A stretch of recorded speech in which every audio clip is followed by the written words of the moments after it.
My name's Stephen Armstrong. I'm a piano performance major at Michigan State University, and this is the final project for my piano pedagogy class with Dr. Derek Polischuk.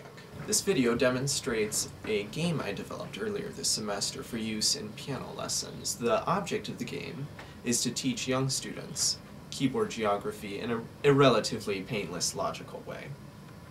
The first step is to show the student a diagram something like this that shows the basic layout of the keyboard. I would recommend not having the student immediately try to rote memorize it. Instead, we take it to the next step.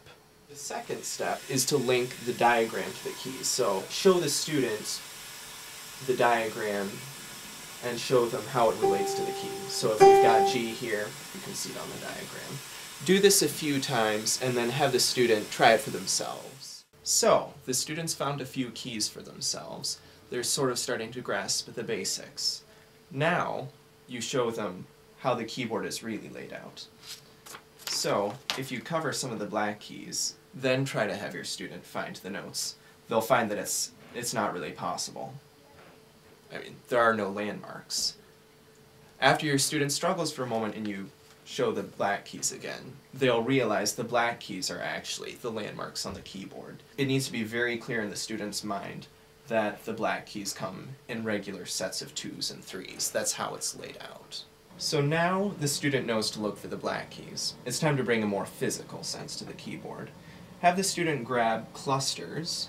For instance, if I'm going to have the student learn to find all the Fs on the keyboard, I'll have them take clusters of 3 and the note underneath. And they've just found all the Fs on the keyboard. So once the students grabbed key clusters for a few times, learned the basics, gotten comfortable with it, it's time to make it just a little bit harder.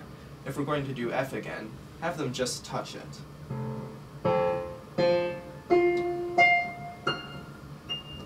So that way they still develop the sense of where the white keys are in relation to the black keys, but without having to actually grab them. And the last step, of course, is being able to find any key without having to grab anything, without needing the physical reminder.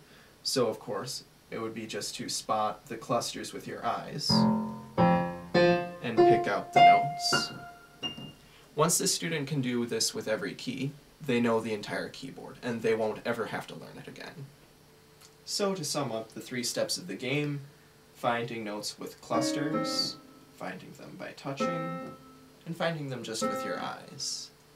I hope that the game has been useful for piano teachers, and I hope it makes learning the piano more fun for beginners.